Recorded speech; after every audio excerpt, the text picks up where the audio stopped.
Assalamualaikum warahmatullahi wabarakatuh. Hai anak-anak, gimana kabarnya hari ini? Semoga sehat semua ya. Oke, hari ini kan kita akan belajar pendidikan Pancasila dan kewarganegaraan. Oke, PKN itu udah kalian pelajarin dari kalian SD dan ini berlanjut di tingkat SMP atau MTS. Jadi di sini nanti kita belajar tinggal mengulang dan menambah dari yang kalian udah pelajarin ketika kalian ada di sekolah dasar. Oke, perkenalkan di sini nama saya Solihat SPD. Tepat tanggal lahir Tanah Grogot 1 Desember 1990. Saya mengampu mata pelajaran PKN. Pendidikan SD Negeri 004 Tanah Grogot, MTS Nurul Jadid, kemudian lanjut di SMA Muhammadiyah Tanah Grogot, kemudian S1 di Fakultas Keguruan dan Ilmu Pendidikan, Prodi PPKN Universitas Mula Warman. Oke, sebelum kita melanjut ke materi, alangkah baiknya kalian harus tahu dulu apa yang harus kalian siapkan dalam belajar PKN di kelas ini. Yang pertama, persiapkan diri kalian. Yang kedua, ikuti instruksi yang diberikan. Yang ketiga, persiapkan buku pendamping. Buku pendamping ini udah saya kasih ketika pelajaran PKN di minggu kemarin. Itu bukunya silahkan di-download. Itu adalah buku pendamping ketika kita belajar di kelas ini. Kemudian, baca buku atau materi yang berkaitan sebelum mengikuti pelajaran ini. Yang kelima, persiapkan buku tulis dan alat tulis kalian. Yang keenam, ikuti dan kerjakan tugas yang diberi dengan penuh rasa tanggung jawab. Oke, di sini saya mengingatkan kembali ketika saya memberi tugas, silahkan dikerjakan dengan tepat waktu dan penuh rasa tanggung jawab. Oke. Sudah siap? Mari kita mulai pembelajaran hari ini. Konsep ketika kalian belajar PKN di tingkat ini adalah pendidikan kewarganegaraan adalah program pendidikan berdasarkan nilai-nilai Pancasila sebagai wahana untuk mengembangkan dan melestarikan nilai luhur dan moral yang berakar pada budaya bangsa, yang diharapkan menjadi jati diri yang diwujudkan dalam bentuk perilaku dalam kehidupan sehari-hari pada siswa, baik sebagai individu, anggota masyarakat, dan ciptaan Tuhan Yang Maha Esa. Oke, jadi di sini pendidikan kewarganegaraan kalian dapatkan itu untuk membentuk perilaku kalian dalam kehidupan sehari-hari ketika kalian bertemu dengan orang, ketika kalian bekerja sama di suatu organisasi, di kelas, nah itu membentuk perilaku di situ. Jadi pada hakikatnya pendidikan kewarganegaraan adalah merupakan mata pelajaran yang memfokuskan pada pembentukan diri yang beragam dari segi agama, sosio-kultural, bahasa, usia, dan suku bangsa untuk menjadi warga negara yang cerdas, terampil, dan berkarakter yang dilandasi oleh Pancasila dan Undang-Undang Dasar 1945. Oke, perlu digarisbawahi bahwasannya di sini ketika belajar pendidikan kewarganegaraan itu adalah untuk menjadikan kalian sebagai warga negara yang cerdas, terampil, dan berkarakter yang dilandasi oleh Pancasila dan Undang-Undang Dasar 1945. Oke, sampai di sini kita akan lanjut. Nah, ketika kita belajar di kelas 7, di bab pertama itu adalah perumusan dan penetapan Pancasila sebagai dasar negara. Yang pertama kali kita akan pelajarin di sini adalah perumusannya. Nanti kemudian dilanjut dengan penetapan Pancasila sebagai dasar negara. Sebelum kita lanjut, saya akan membacakan di sini tujuan pembelajaran di bab ini, di bab pertama ini. Yang pertama adalah mensyukuri perumusan dan penetapan Pancasila sebagai dasar negara. Yang kedua, menghargai perumusan dan penetapan Pancasila sebagai dasar negara. Yang ketiga, menganalisis perumusan dan penetapan Pancasila sebagai dasar negara. Yang keempat, melihat komitmen kebangsaan pada pendiri negara dalam perumusan dan penetapan Pancasila. Yang kelima, melaksanakan tanggung jawab atas keputusan bersama dengan semangat konsensus tokoh nasional dalam perumusan masyarakat. Oke, setelah saya sampaikan tadi tujuan pembelajaran, setelah ini saya akan memberikan sebuah video. Tolong diperhatikan baik-baik ya, kemudian catat inti dari video tersebut jika perlu. Oke, saya mulai videonya.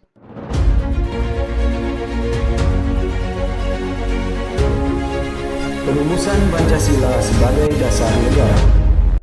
Pada awal tahun 1945, Indonesia masih dijajah oleh Jepang. Jepang menjajah Indonesia selama 3 tahun. Jepang menjajah Indonesia sejak tahun 1942. Penjajahan itu mulai setelah berhasil mengusir Belanda. Jepang juga berhasil menjajah beberapa negara di Asia Tenggara. Beberapa negara tersebut antara lain Filipina, Burma atau Myanmar, dan Vietnam. Saat itu tentara Jepang termasuk yang paling kuat di dunia. Selama tahun 1945, keadaan berbalik. Tentara Jepang mulai mengalami kekalahan di berbagai medan pertempuran. Pada Perang Pasifik, pasukan Jepang dikalahkan oleh Amerika. Jepang juga dikalahkan oleh sekutu pimpinan Inggris di kawasan Indochina. Kekalahan tersebut mengancam kekuasaan Jepang di negara-negara jajahannya. Di Indonesia, Jepang juga harus menghadapi perlawanan rakyat. Terlebih lagi Belanda masih ingin kembali menjajah Indonesia. Pada waktu itu, Belanda bergabung dengan sekutu. Perlawanan rakyat dan usaha Belanda menjadikan kedudukan Jepang kian lemah. Akhirnya Jepang terpaksa menjanjikan kemerdekaan kepada rakyat Indonesia. Janji tersebut bertujuan untuk meredam gejolak dan perlawanan rakyat Indonesia. Selain itu juga dimaksudkan untuk memberi kesan bahwa Jepanglah yang memerdekakan Indonesia. Dengan janji tersebut, rakyat Indonesia diharapkan bersedia membantu Jepang menghadapi sekutu. Pemerintah militer Jepang di Indonesia pada tanggal 29 April 1945 membentuk suatu badan. Badan itu diberi nama Dokuritsu Junbi Chosakai atau Badan Penyelidik Usaha-Usaha Persiapan Kemerdekaan Indonesia, BPUPKI. Sepanjang sejarah, BPUPKI hanya mengadakan sidang 2 kali, yaitu masa sidang ke-1 tanggal 29 Mei sampai dengan 1 Juni 1945. Masa sidang kedua tanggal 10 Juli sampai dengan 16 Juli 1945. Badan ini telah membentuk beberapa panitia kerja yang diantaranya ialah Panitia Perumus dengan anggota 9 orang. Panitia ini disebut juga Panitia 9, diketuai oleh Insinyur Soekarno. Panitia 9 itu adalah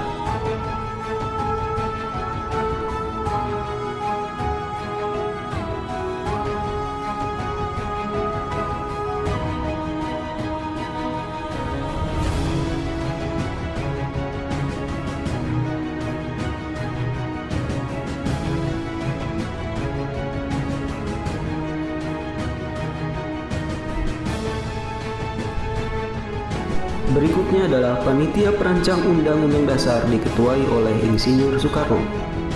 Panitia ini tentang dasar yang diketuai oleh Profesor Mr. Dr. Supomo. Berikutnya adalah Panitia Ekonomi dan Keuangan diketuai oleh Dr. Andes Muhammad Hatta. Dan Panitia Pembelaan Tanah Air diketuai oleh Abikusno Cokro Suyoso. Dalam melaksanakan tugasnya, kedua panitia telah menghasilkan hal-hal sebagai berikut. 1. Panitia Perumus berhasil menyusun naskah rancangan pembukaan Undang-Undang Dasar pada tanggal 22 Juni 1945.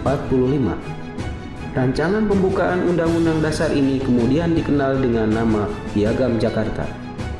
Piagam Jakarta terdiri dari 4 alinea. Dalam alinea 4 terdapat rumusan Pancasila sebagai dasar negara. 2. Panitia Perancang Undang-Undang Dasar berhasil menyusun Rancangan Undang-Undang Dasar Indonesia pada tanggal 16 Juli 1945. Dalam sidang pertama BPUPKI, beberapa anggota memberikan pidatonya, yaitu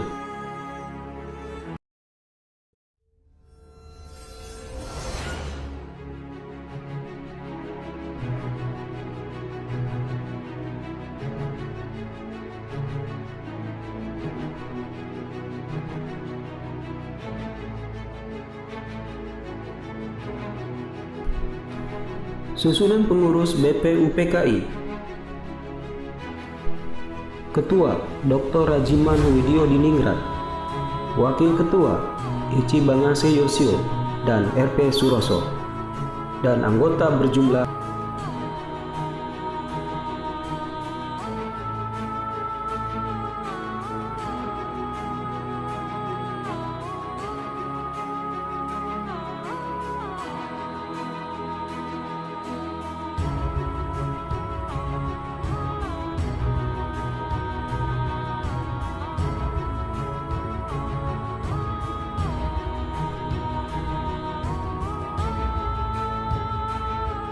masa persidangan pertama BPUPKI 29 Mei sampai dengan 1 Juni 1945. BPUPKI setelah terbentuk segera mengadakan persidangan. Masa persidangan pertama BPUPKI dimulai pada tanggal 29 Mei 1945 sampai dengan 1 Juni 1945. Pada masa persidangan ini, BPUPKI membahas rumusan dasar negara untuk Indonesia Merdeka. Pada persidangan dikemukakan berbagai pendapat tentang dasar negara yang akan dipakai Indonesia Merdeka. Pendapat tersebut disampaikan oleh Mr. Muhammad Yamin, Mr. Supomo, dan Insinyur Soekarno. Menurut Mr. Muhammad Yamin, menyatakan pemikirannya tentang dasar negara Indonesia Merdeka di hadapan sidang BPUPKI pada tanggal 29 Mei 1945. Pemikirannya diberi judul Asas dan Dasar Negara Kebangsaan Republik Indonesia. Mr. Muhammad Yamin mengusulkan dasar negara Indonesia Merdeka yang intinya sebagai berikut. 1. Pri kebangsaan. 2. Pri kemanusiaan. 3. Pri ketuhanan. 4. Pri kerakyatan. 5. Kesejahteraan rakyat. 2. Mr. Supomo. Mr. Supomo mendapat giliran mengemukakan pendapat dan pemikirannya di hadapan sidang BPUPKI pada tanggal 31 Mei 1945. Pemikirannya berupa penjelasan tentang masalah-masalah yang berhubungan dengan dasar negara Indonesia Merdeka. Negara yang akan dibentuk hendaklah negara integralistik yang berdasarkan pada hal-hal sebagai berikut. 1. Persatuan. 2. Kekeluargaan. 3. Keseimbangan lahir dan batin. 4. Musyawarah. 5. Keadilan sosial. Kemudian Insinyur Soekarno pada tanggal 1 Juni 1945. Insinyur Soekarno mendapat kesempatan untuk mengemukakan dasar negara Indonesia Merdeka. Pemikirannya terdiri atas 5 asas sebagai berikut. 1. Kebangsaan Indonesia. 2. Internasionalisme atau pri kemanusiaan. 3. Mufakat atau demokrasi. 4. Kesejahteraan sosial. 5. Ketuhanan yang Maha Esa.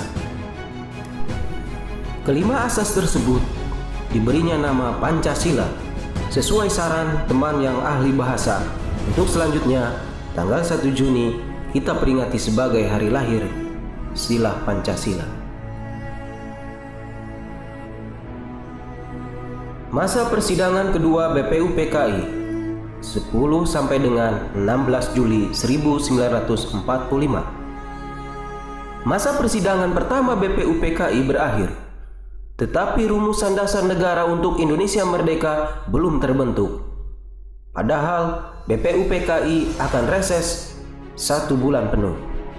Untuk itu, BPUPKI membentuk panitia perumus dasar negara yang beranggotakan 9 orang sehingga disebut Panitia 9. Tugas Panitia 9 adalah menampung berbagai aspirasi tentang pembentukan dasar negara Indonesia Merdeka. Anggota Panitia 9 terdiri atas Insinyur Soekarno sebagai Ketua, Abdul Qahar Muzakir, Dr. Andes Muhammad Hatta, Kiai Haji Wahid Hashim, Moh Yamin, Haji Agus Salim, Ahmad Subarjo, Abi Kusno Cokro Sujoso, dan A. Maramis. Tanggal 22 Juni 1945, Panitia 9 berhasil merumuskan dasar negara untuk Indonesia Merdeka. Rumusan itu oleh Mr. Muhammad Yamin diberi nama Piagam Jakarta. Dalam piagam inilah termuat 5 dasar negara Indonesia. Pada tanggal 10 sampai dengan 16 Juli 1945, BPUPKI mengadakan sidang kedua. Pada masa persidangan ini, BPUPKI membahas rancangan Undang-Undang Dasar. Untuk itu, dibentuk Panitia Perancang Undang-Undang Dasar yang diketuai Insinyur Soekarno. Panitia tersebut juga membentuk kelompok kecil yang beranggotakan 7 orang yang khusus merumuskan rancangan Undang-Undang Dasar. Kelompok kecil ini diketuai oleh Mr. Supomo dengan anggota Wongso Negoro, Ahmad Subarjo, Singgi, Haji Agus Salim, dan Sukiman. Hasil kerjanya kemudian disempurnakan kebahasaannya oleh panitia penghalus bahasa yang terdiri atas Husein Jayadiningrat, Haji Agus Salim, dan Mr. Supomo. Insinyur Soekarno melaporkan hasil kerja panitia perancang undang-undang pada sidang BPUPKI tanggal 14 Juli 1945. Pada laporannya disebutkan 3 hal pokok, yaitu pernyataan Indonesia Merdeka, pembukaan Undang-Undang Dasar, dan Undang-Undang Dasar atau batang tubuh.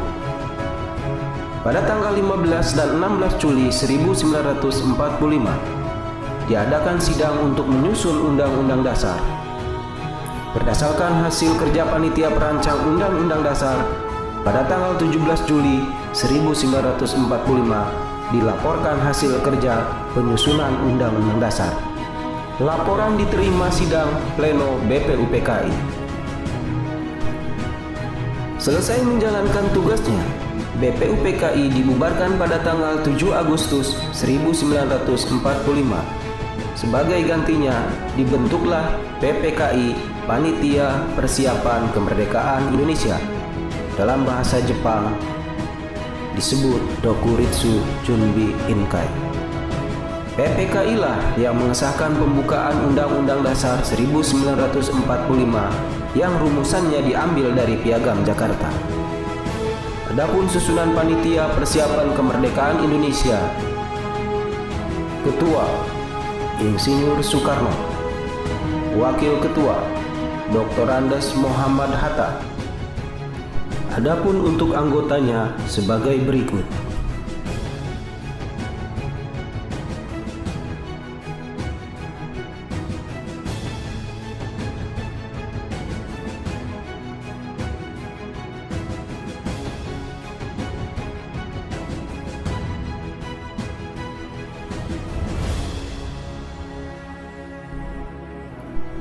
Jepang membubarkan BPUPKI pada tanggal 7 Agustus 1945 sebelum terjadinya proklamasi kemerdekaan Indonesia.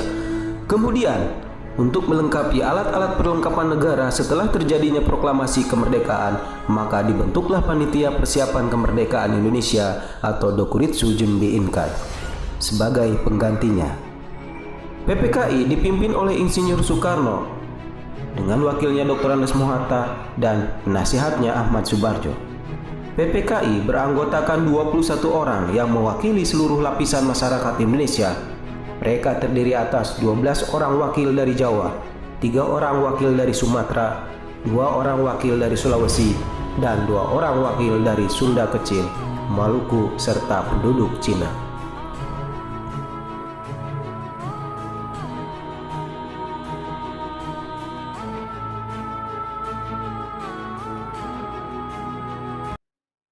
Oke, gimana? Tadi setelah menonton video tentang perumusan Pancasila, apakah bisa kalian kalian membuat kesimpulan dari video tersebut?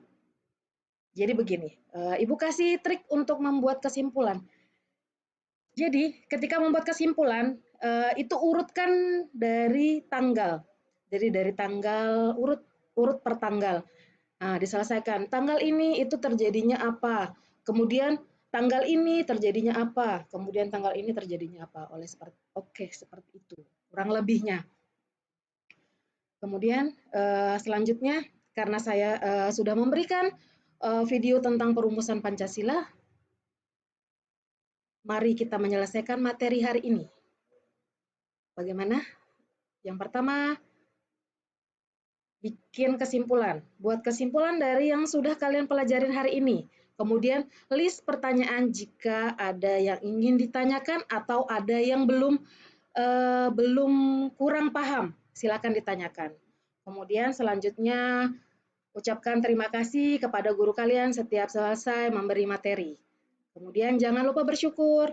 Ucapkan alhamdulillah ketika sudah mengikuti pelajaran dengan baik. Bersyukur hari ini telah diberikan kesehatan, diberikan kemampuan memahami materi yang saya sampaikan.